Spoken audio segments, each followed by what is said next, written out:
Bienvenue à vous dans cette nouvelle vidéo d'actualité auto, la première de cette nouvelle semaine du 3 novembre 2025. Nous allons aujourd'hui parler des chiffres du marché automobile français d'octobre 2025. Des chiffres assez positifs, et ça c'est une bonne nouvelle pour l'ensemble de l'industrie automobile française et européenne, notamment en ce qui concerne, vous allez le voir, la voiture électrique, qui ont établi un nouveau record de vente en France, notamment grâce aux aides à l'achat, comme le leasing social. Donc on va faire un gros point sur les chiffres du marché français, et puis on parlera après un petit peu de Renault qui vient de signer un nouveau partenariat avec le groupe chinois Geely, et puis on terminera en parlant d'une bonne nouvelle avec Toyota qui annonce travailler sur des nouveaux blocs moteurs thermiques à grosse cylindrée comme des V8 par exemple. Ce seront les actus de ce 3 novembre 2025. J'espère bien sûr que les sujets choisis vous plairont et que la vidéo vous intéressera. Si c'est le cas, bien sûr, je compte sur vous comme d'habitude pour le montrer en laissant un petit like, mais également en vous abonnant pour les prochaines vidéos et en laissant un petit commentaire avec votre avis sur l'actu du jour pour participer au référencement de la chaîne. Et d'ailleurs, un grand merci à tous ceux qui soutiennent la chaîne via ces moyens-là, qui la partagent, puisque grâce à vous, hier, on a dépassé la barre des 15 millions de vues sur la chaîne. Donc un grand merci à vous. Et puis juste avant de commencer l'actu du jour, je vous rajoute une précision par rapport à une actu qui date d'il y a quelques jours. J'ai fait une grosse vidéo vendredi dernier pour parler de la pénurie en semi-conducteurs qui touchait le monde automobile. Et bien sachez que la situation s'est résolue toute seule ce week-end, puisque la Chine a finalement levé son embargo et a réautorisé l'exportation de semi-conducteurs de la Chine vers l'Europe, qui va donc permettre aux marques européennes d'éviter le scénario catastrophe auquel elles se préparaient ces dernières semaines. On parlait dans le cas de beaucoup de marques d'un arrêt total de la production, en espérant bien sûr que ça serve un petit peu de leçon aux marques européennes, ainsi qu'aux diverses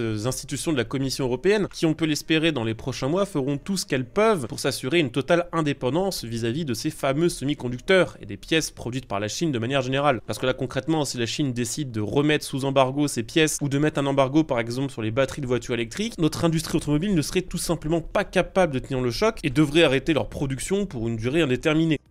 Bon, je vous le disais, aujourd'hui on va faire un gros point sur le marché automobile français d'octobre 2025, avec notamment un focus sur la voiture électrique. D'abord, on va parler un petit peu des chiffres dans leur globalité. On a quand même pas mal de bonnes nouvelles, et ça fait franchement plaisir, parce que pour l'instant, l'année 2025 n'a pas été une bonne année pour l'industrie automobile française et européenne. Mais d'après les données collectées par la PFA, la plateforme automobile française, les immatriculations de voitures particulières en France ont progressé de 2,94% en 2025. Ce qu'on appelle les voitures particulières, ce ne sont pas forcément les voitures vendues aux particuliers, mais ce sont les automobiles, c'est-à-dire tout ce qui n'est pas des utilitaires. Donc une augmentation de 2,9% sur octobre 2025 comparé à octobre 2024, c'est une bonne nouvelle, mais qui est quand même insuffisante pour redresser une année qui affiche encore un recul de 5,36% sur les 10 premiers mois. Il y a une autre bonne nouvelle, c'est que ce mois d'octobre 2025 a permis de renouer avec les clients particuliers. Depuis le début de l'année, c'était surtout les immatriculations de nouvelles voitures d'entreprise qui tenaient le marché à bout de bras, avec un gros désintérêt des particuliers qui s'étaient surtout tournés vers le marché de la voiture d'occasion. Et bien ce mois-ci, on a vu la tendance un petit peu s'inverser, avec 51% des immatriculations qui viennent du marché des particuliers,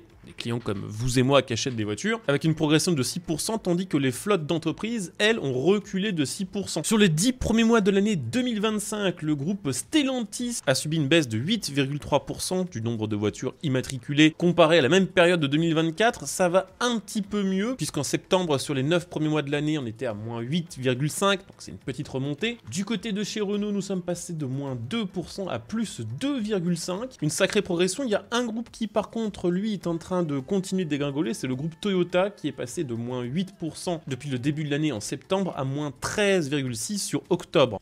Autre chose assez intéressante, c'est que effectivement sur le mois d'octobre 2025, la voiture électrique a réalisé un record avec 24% de part de marché, c'est-à-dire que presque une voiture sur 4 immatriculée sur cette période était une voiture électrique. Du jamais vu en France, et globalement qu'on soit contre la voiture électrique ou pour la voiture électrique, on ne peut que s'en réjouir, parce que ça va permettre aux constructeurs automobiles européens de mettre un petit peu de beurre dans les épinards dans les mois qui suivent. Cependant, il y a quand même un gros mais concernant ces chiffres, c'est que cette envolée des immatriculations de voitures électriques sur octobre 2025 vient en grande partie du retour du leasing social. Effectivement, le leasing social est revenu en septembre 2025. Il y a plus de 40 000 dossiers de leasing social qui ont été acceptés sur les 3 premières semaines de son lancement. Les concessions étaient au taquet, elles étaient prêtes pour en profiter, et elles avaient déjà dans leur stock des milliers de voitures électriques qui n'attendaient que la validation de leur dossier de leasing social pour enfin être immatriculées. Et c'est exactement ce qui s'est passé sur octobre 2025. Il y a toute une flopée de voitures électriques qui étaient dans les stocks depuis des mois, qui ont finalement trouvé preneur sur une période très courte. Grâce au leasing social, les immatriculations de voitures électriques ont bondi de 63%, une performance qui n'est absolument pas naturelle, vous l'aurez compris, mais qui nous vient vraiment des aides à l'achat. C'est ce qu'on appelle un effet d'aubaine, et en réalité, c'est plus ou moins une anomalie statistique. Ce qui va être intéressant maintenant, c'est de voir comment cela va se passer dans les prochains mois. Est-ce que les constructeurs et le gouvernement français ont réussi à créer ensemble une vraie dynamique concernant la voiture électrique grâce au CEE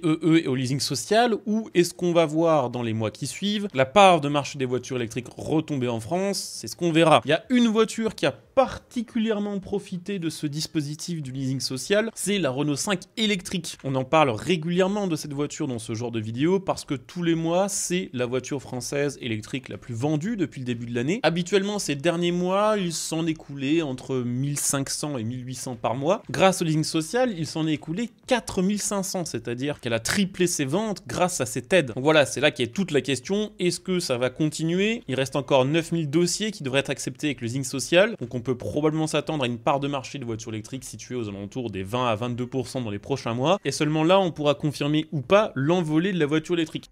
Toujours est-il que les chiffres de vente automobiles et spécialement ceux de la voiture électrique sont particulièrement illisibles depuis le début de l'année. Entre les immatriculations stratégiques, entre les voitures subventionnées et le passage forcé vers le tout électrique du côté des voitures d'entreprise, il est extrêmement difficile de savoir si la voiture électrique est vraiment en train de prendre, si elle plaît enfin au grand public, en gros si elle est devenue viable naturellement sans subvention, ou si demain, comme par exemple aux États-Unis, où la voiture électrique s'est complètement effondrée après la récente suppression des crédits d'impôt, on pourrait assister à un crash de la voiture électrique en Europe. En attendant, ça fait quand même une bonne nouvelle pour les constructeurs automobiles européens. Concernant les autres chiffres et les autres données intéressantes de ce mois d'octobre 2025, sachez que le pur thermique ne représente plus que 26,9% de part de marché contre 38,2% sur la même période en 2024, et qu'après ce mois d'octobre 2025, la voiture hybride est devenue majoritaire, c'est-à-dire qu'elle représente maintenant plus de 50% des ventes, avec 50,7% de part de marché contre 41,2% à la même période en 2024. C'est vraiment la technologie que les Français préfèrent acheter. Au niveau du top 100 des ventes, sachez que la Renault Clio est toujours numéro 1 du marché avec 82 000 exemplaires et 6,2% de part de marché à elle toute seule, que 9 des 10 voitures les plus vendues en France sont issues de groupes automobiles français, que la Renault 5 électrique est toujours, vous l'aurez compris, la voiture électrique la plus vendue en France avec 26 000 unités et qu'elle est à 2 doigts de rentrer dans le top 10 des voitures les plus vendues tout court en France. Le 10e étant la Toyota, et comme je l'expliquais tout à l'heure, Toyota étant plutôt sur une pente descendante, si ça continue et que d'un autre côté, grâce au dossier restant du leasing social, la Renault 5 électrique continuait de grandir, il est tout à fait possible que d'ici la fin de l'année, l'une des 10 voitures les plus vendues en France soit une voiture électrique. Donc ça, c'était les chiffres du marché français d'octobre 2025. Je voulais quand même partager avec vous deux autres actualités qui auront, à mon avis, leur importance plus tard.